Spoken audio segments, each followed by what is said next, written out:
भगवान श्री कृष्ण जी कहते हैं कि दो प्रकार के व्यक्ति इस संसार में स्वर्ग से भी ऊपर स्थित होते हैं। एक वह जो शक्तिशाली होकर भी क्षमा कर देते हैं और दूसरे वह जो दरिद्र होकर भी कुछ दान करते हैं। राधे राधे दोस्तों, जय श्री कृष्णा। आप सभी का हार्दिक अभिनंदन करती हूँ अपने YouTube चैनल पर। आप सभी भक्तजनों का दिन शुभ और मंगलमय हो। तो आइए सुनते हैं आज आगे की कथा। श्री ब्रह्मा जी कहते हैं कि इसके बाद सुपर्णा संगम तथा कार्दवा संगम नामक तीर्थ है, जहाँ भगवान महेश्वर गंगा के तट पर स्थित है। वही अग्निकुंड, रुद्र कुंड, विष्णु कुंड, सूर्य कुंड, सोम कुंड और ब्रह्म कुंड, कुमार कुंड तथा वरुण कुंड भी है। उस स्थान पर अप्सरा नाम की गौतमी गंगा में मिली है। उस तीर्थ के स्मरण मात्र से ही मनुष्य धन्य हो जाता है। उससे आगे पूर्वस नामक तीर्थ है, उसके दर्शन की तो बात ही क्या है। स्मरण मात्र से ही पापों का नाश हो जाता है। एक समय राजा पूर्वा ब्रह्मा जी की सभा में गई। वहाँ देव नंदी सरस्वती ब्रह्मा जी के पास बैठकर हंस रही थी। उस रूपवती देवी को देखकर राजा ने उर्वशी से पूछा, ब्रह्मा जी के पास यह रूपमती साध्वी स्त्री कौन है? यह तो सबसे सुंदरी युवती है और अपने सौंदर्य के प्रकाश से इस सभा को उद्दीप्त कर रही है। तब उर्वशी ने कहा, यह कल्याणमयी ब्रह्म कुमारी देव नदी सरस्वती है। यह प्रतिदिन आती जाती रहती है। यह सुनकर राजा को बड़ा विस्मय हुआ। उन्होंने उर्वशी से कहा कि इसको मेरे पास बुला लाओ। उर्वशी ने जाकर राजा का संदेश सुना दिया। सरस्वती ने स्वीकार कर लिया और अपनी प्रतिज्ञा के अनुसार वह पूर्वा के पास आई। राजा ने सरस्वती नदी के तट पर उसके साथ अनेक वर्षों तक विहार किया। यह देख मैंने सरस्वती को श्राप दे दिया। मेरे श्राप के कारण वह मृत्यु लोक में कहीं लुप्त हो गई और कहीं दिखाई भी देती। जहाँ सरस्वती नदी गंगा में मिली है, वहां पहुंचकर राजा पूर्वा ने तपस्या की और महादेव जी की आराधना करके गंगा जी के प्रसाद से संपूर्ण अभिष्ट को प्राप्त कर लिया। तब से उस स्थान का नाम पूर्व तीर्थ, सरस्वती संगम और ब्रह्म तीर्थ पड़ गया। वह सिद्धेश्वर नाम से प्रसिद्ध महादेव जी रहते हैं और वह तीर्थ सभी कामनाओं को पूर्ण करने वाला है। उसके सिवा सावित्री, गायत्री, श्रद्धा, मेधा और सरस्वती 5 पुण्य तीर्थ हैं। वह स्नान और जलपान करने से मनुष्य सभी पापों से मुक्त हो जाता है। ये पांचों मेरी कन्याएं हैं जो नदी रूप में परिणित हो गई। जहाँ से भगवती गंगा से मिली है, वहीं 5 तीर्थ हैं। ये 5 नदियाँ और सरस्वती पवित्र तीर्थ है। मनुष्य उसमें स्नान, दान आदि से जो कुछ भी करता है, वह सब अभिलक्ष्य वस्तुओं को देने वाला तथा नाश कर्म से बढ़कर मोक्ष का साधक माना गया है। श्रम तीर्थ के नाम से जिसकी प्रसिद्धि है, वह भी सभी पापों को शांत करने वाला है। नारद, अब उस तीर्थ की कथा सुनाता हूँ, सावधान होकर सुनो। पूर्व काल में प्रियव्रत नाम से प्रसिद्ध क्षत्रिय राजा हुए। उन्होंने गोदावरी के दक्षिण तट पर अश्वमेध यज्ञ की दीक्षा ली। उस यज्ञ के पुरोहित हुए वशिष्ठ जी। एक दिन की बात है, उस यज्ञ में हिरण्यकश्यप मार भगाया। फिर पुनः यज्ञ आरंभ हुआ। दैत्य अपनी सेना के साथ भाग खड़ा हुआ। वहां निम्नांकित तीर्थों ने अश्वमेध यज्ञ के फल दिए। सम तीर्थ, विष्णु तीर्थ, अर्क तीर्थ और शिव तीर्थ, सोम तीर्थ और वशिष्ठ तीर्थ। यज्ञ समाप्त होने पर देवताओं और ऋषियों ने वशिष्ठ और प्रियव्रत से कहा, इन तीर्थों ने अश्वमेध यज्ञ का फल दिया है, अतः इनमें स्नान दान करने से मनुष्य अश्वमेध यज्ञ का पुण्य फल प्राप्त कर सकेगा। इसमें तनिक भी संदेह नहीं है। हे मुनि गौतमी, मैं एक स्नान पर अनेक नदियां मिली हैं। उन सबके नाम पृथक पृथक तीर्थ हैं। उन तीर्थों के नाम यह हैं: सोम तीर्थ, गंधर्व तीर्थ, देव तीर्थ, पूर्णा तीर्थ, शाल तीर्थ, श्री पणा संगम, स्वागता संगम और कुसुमा संगम।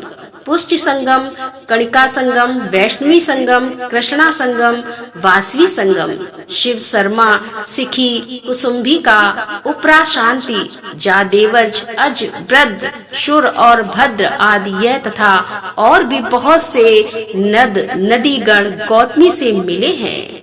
पृथ्वी पर जितने तीर्थ हैं वे सभी गिरि पर गए थे, फिर भी वे क्रमशः गंगा में आ मिले। कोई नदी रूप में था, कोई नंद रूप में, किसी का रूप सरोवर के आकार में था और किसी का स्रोत के आकार में। वही सब तीर्थ पृथक पृथक विख्यात हुए।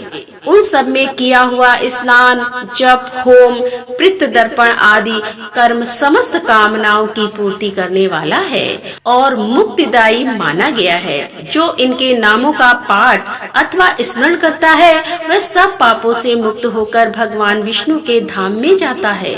वृद्धाशंगम नामक एक प्रसिद्ध तीर्थ है जहाँ वृद्धेश्वर नामक शिव का निवास है।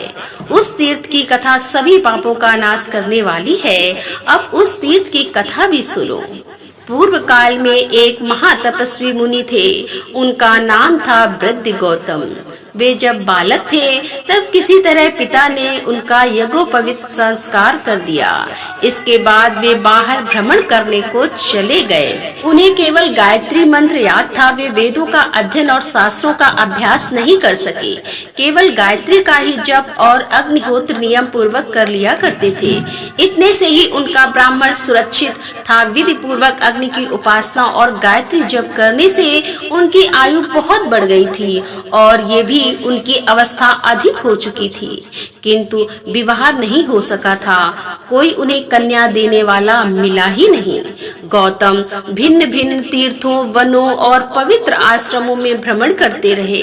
घूमते घूमते शीतगिरी पर चले गए और वहीं रहने लगे।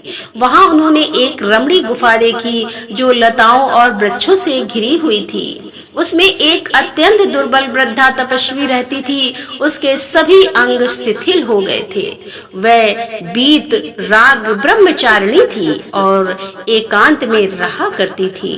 उसे देख मुनि श्रेष्ठ गौतम नमस्कार करने के लिए खड़े हो गए। तब वृद्धा ने कहा, आप मेरे गुरु हो, अतः मुझे प्रणाम मत कीजिए। जिसे गुरु नमस्कार करता है उसकी आयु, विद्या, धन, कीर्ति, धर्म और स्वर्ग आदि सब नष्ट हो जाते हैं। यह सुनकर गौतम बड़े आश्चर्य में पड़े। वे हाथ जोड़कर बोले, तुम वृद्ध तपस्विनी हो, गुणों में भी मुझसे बड़ी हो और मैं तो बहुत कम पढ़ा लिखा और अवस्था में भी छोटा हूँ, फिर मैं भला तुम्हारा गुरु कैसे हो सकता हूँ। तब वृद्धा ने कहा, आष्टचेस के प्रिय पुत्र रिदर्भ थे। वे बड़े गुणवान, बुद्धिमान, शूरवीर तथा क्षत्रिय धर्म में तत्पर रहने वाले थे। एक दिन वे शिकार खेलने के लिए वन में आए और इसी गुफा में आकर विश्राम करने लगे। यहाँ उन पर एक सुंदरी अप्सरा की दृष्टि पड़ी। उसका नाम सुश्यामा था। वह गंधर्व राज की कन्या थी। राजा ने भी उसे देखा। दोनों के ही मन में एक दूसरे से मिलने की इच्छा हुई। ऋतुध्वज में सुश्यामा के साथ विहार किया। भोग इच्छा निर्वत होने पर राजा उसकी अनुमति लेकर अपने घर चले गए। फिर सुश्यामा के गर्भ से मेरा जन्म हुआ। जब माता यहाँ से जाने लगी तब बोली, कल्याणी, जो पुरुष इस गुफा में पहले आ जाए वही तुम्हारा पति होगा। तब से आज तक तुम ही केवल यहाँ आए हो, दूसरा कोई भी पुरुष कभी यहाँ नहीं आया। ब्राह्मण और किसी ने मेरा वर्णन नहीं किया, ना ही मेरी माता, ना ही पिता। मैं आप ही अपने मालिक हूँ। अब तक ब्रह्मचर्य व्रत में रही, अब पुरुष की इच्छा रखती हूँ। आप मुझे स्वीकार कर लीजिए। गौतम बोले कि हे भद्रे, मेरी अवस्था तो अभी 1000 वर्ष की है और तुम 90,000 वर्ष की हो गई हो। मैं बालक और तुम वृद्ध, यह संबंध योग नहीं जान पड़ता। वृद्धा कहने लगी कि पूर्व काल में आप ही मेरे पति नियत कर दिए गए हैं। अब दूसरा कोई भी मेरा पति नहीं हो सकता और विधाता ने आपको मुझे दिया है, अतः अब आप मुझे स्वीकार कीजिए। मुझ में कोई दोष नहीं है और मैं आप में भक्ति रखती हूँ। तब भी यदि आप मुझे ग्रहण नहीं करना चाहते तो आपके देखते देखते अभी अपने प्राण त्याग दूंगी। यदि अभिष्ट वस्तु की प्राप्ति ना हो तो प्राणियों के लिए तो मर जाना ही अच्छा है। प्रेमी जन के परित्याग से जो पाप लगता है उसका कोई अंत नहीं। वृद्धा की बात सुनकर गौतम कहने लगे, मुझ में ना तपस्या है ना विद्या, मैं कुरूप और निर्धन हूँ, अतः तुम्हारे लिए योग्य वर भी नहीं हो सकता। पहले सुंदर रूप और उत्तम विद्या की प्राप्ति करके मुझे फिर से तुम्हारी बात माननी चाहिए।